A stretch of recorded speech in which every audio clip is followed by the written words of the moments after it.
कई लोग इस बात को एक सिरे से नकार देते हैं कि हमारे पूर्वज बंदर थे।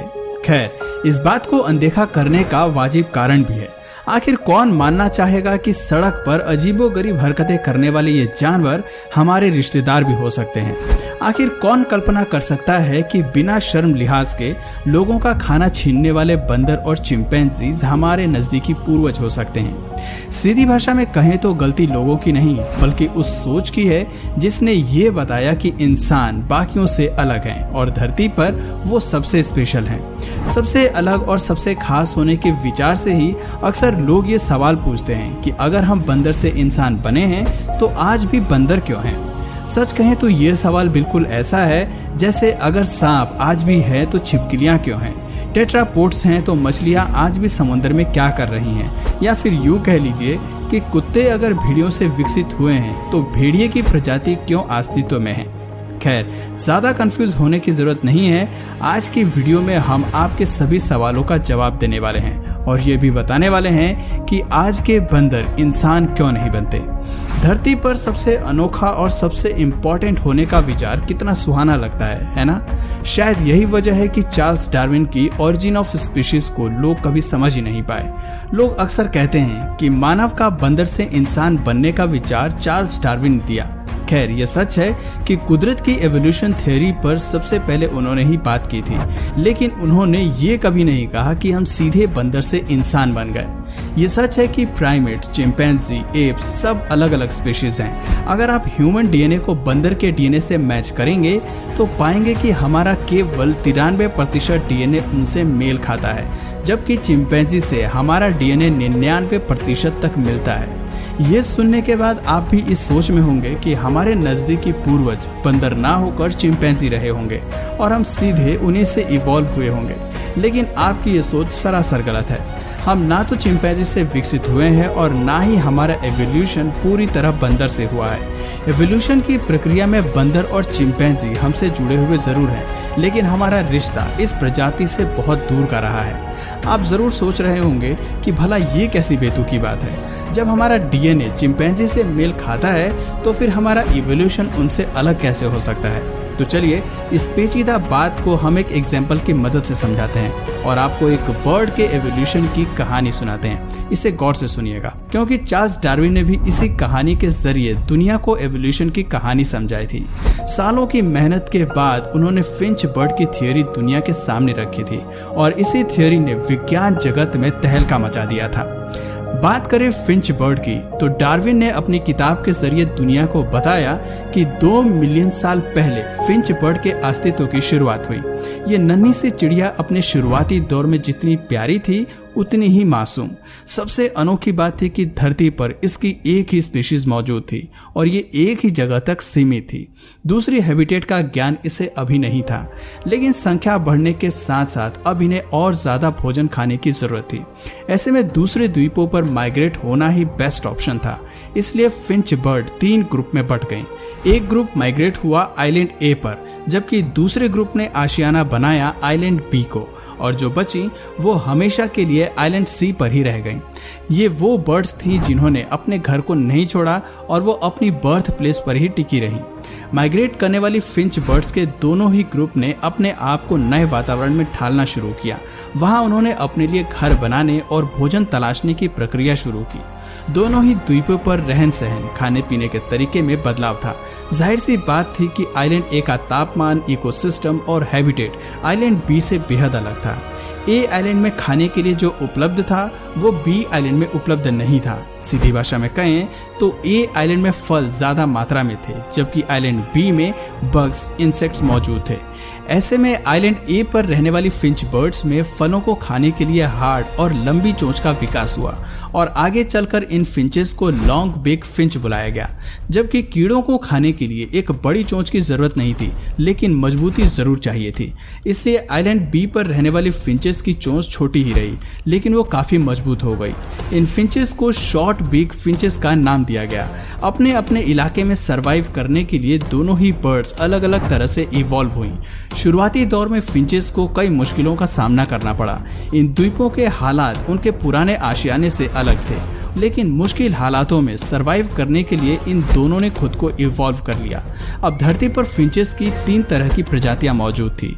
पहली वो जिनके पास एक लंबी चोंच थी और वो फल खाती थी। दूसरी वो जिनकी चोंच छोटी और मजबूत थी। और तीसरी वो प्रजाति जो आइलैंड सी पर मौजूद थी। सी आइलैंड पर रहने वाली फिंचेस वो थी जिनसे बाकी द्वीपों पर फिंचेस माइग्रेट हुई थी, यानी कि यहाँ फिंचेस अपने असली स्वरूप में मौजूद थी।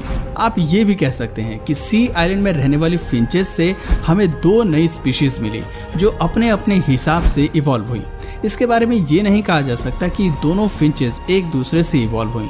हालांकि ये जरूर कहा जा सकता है कि दोनों ही फिंचेस का प्राइमरी सोर्स सेम रहा और दोनों एक ही सोर्स से इवॉल्व होकर इस स्वरूप में आई। अगर आप इनका डीएनए मिलाएंगे तो दोनों प्रजातियों का डीएनए वही होगा जो इनके सोर्स का है, लेकिन इन दोनों का एवोल्यूशन एक दूसरे से अलग है।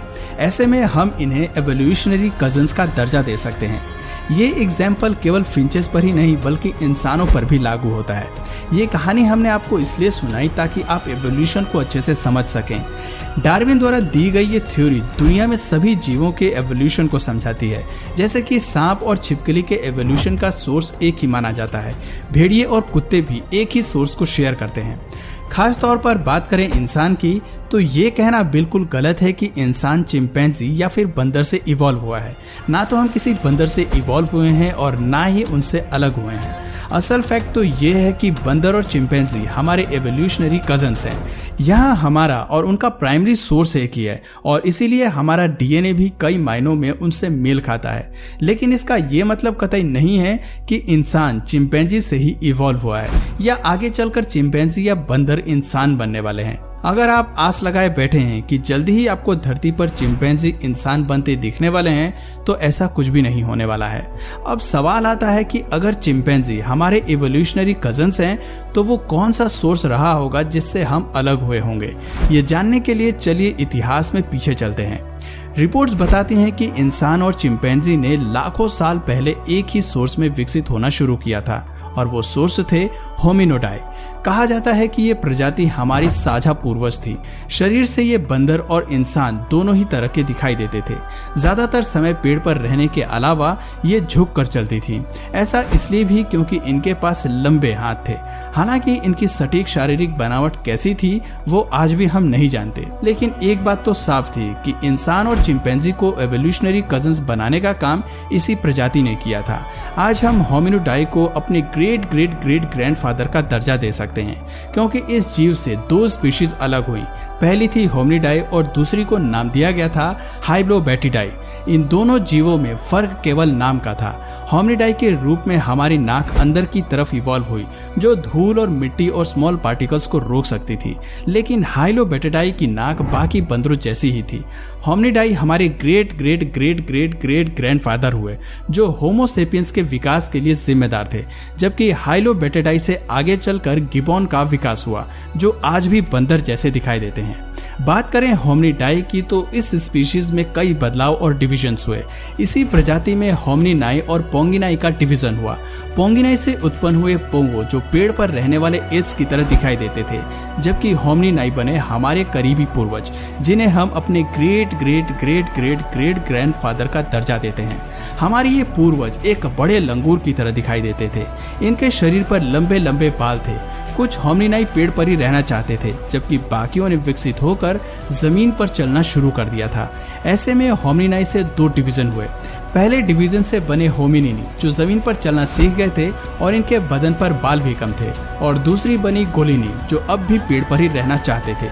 गोलिनी से निकले गोरिल्ला जो आज भी धरती पर मौजूद हैं। आगे इस प्रजाति में कोई एवोल्यूशन नहीं हुआ, लेकिन होमिनिनी में 2 डिवीजन हुए, जिसके चलते सबसे पहले उत्पन्न हुए हम यानी कि होमो सेपियंस, और फिर उत्पन्न हुए पैन पेनिस्कस यानी कि बोनोबो और चिंपैंजी। इन दोनों जीवों का डीएनए आज इंसान से 99% तक मेल खाता है। हमारी तरह ये भी काफी दिमाग वाले होते हैं। ये 2 पैरों पर चल सकते हैं और जमीन पर रहने के साथ पेड़ पर भी अपना आशियाना बना सकते हैं। इवोल्यूशन के इस पूरे ट्री को जानने के बाद हम समझ पाते हैं कि होमिनिडाई से कैसे इंसान, गोरिल्ला, चिंपैंजी और बाकी एप्स की प्रजाति का विकास हुआ। इस कहानी से पता चलता है कि डिविजन्स के चलते हम अलग अलग स्पीशीज में इवॉल्व तो हुए, लेकिन हमारा प्राइमरी सोर्स सेम रहा। यही वजह है कि हम काफ़ी कुछ उनसे मेल खाते हैं, हमारा डीएनए भी उनसे काफ़ी मिलता जुलता है। लेकिन इसका ये मतलब नहीं है कि हम चिंपैंजी या बंदर से इवॉल्व हुए हैं, बल्कि इसका मतलब ये है कि हम एक ही फैमिली ट्री का हिस्सा हैं। अब आते हैं हमारे सबसे दिलचस्प सवाल पर। ज़्यादातर लोग बस यही जानना चाहते हैं कि आज चिंपैंजी या बंदर इंसानों की तरह इवॉल्व क्यों नहीं हुए, केवल हमारा ही इवोल्यूशन क्यों हुआ। तो दोस्तों, इसका जवाब बेहद ही आसान है। दरअसल कुदरत में किसी भी प्रजाति का एवोल्यूशन तब होता है जब उन्हें विकास की ज़रूरत होती है। डार्विन की एवोल्यूशन थ्योरी में आपने नोटिस किया होगा कि फिंचेस भी तभी इवॉल्व हुई जब उनकी हैबिटेट में बदलाव हुआ। भोजन खाने के लिए जब उन्हें एक लंबी चोंच की ज़रूरत हुई तो उन्होंने अपने चोंच का विकास किया। अगर वो ऐसा नहीं करती तो वो भूखी मारी जाती। कुछ ऐसा ही हमें इंसानों के मामले में भी देखने को मिलता है।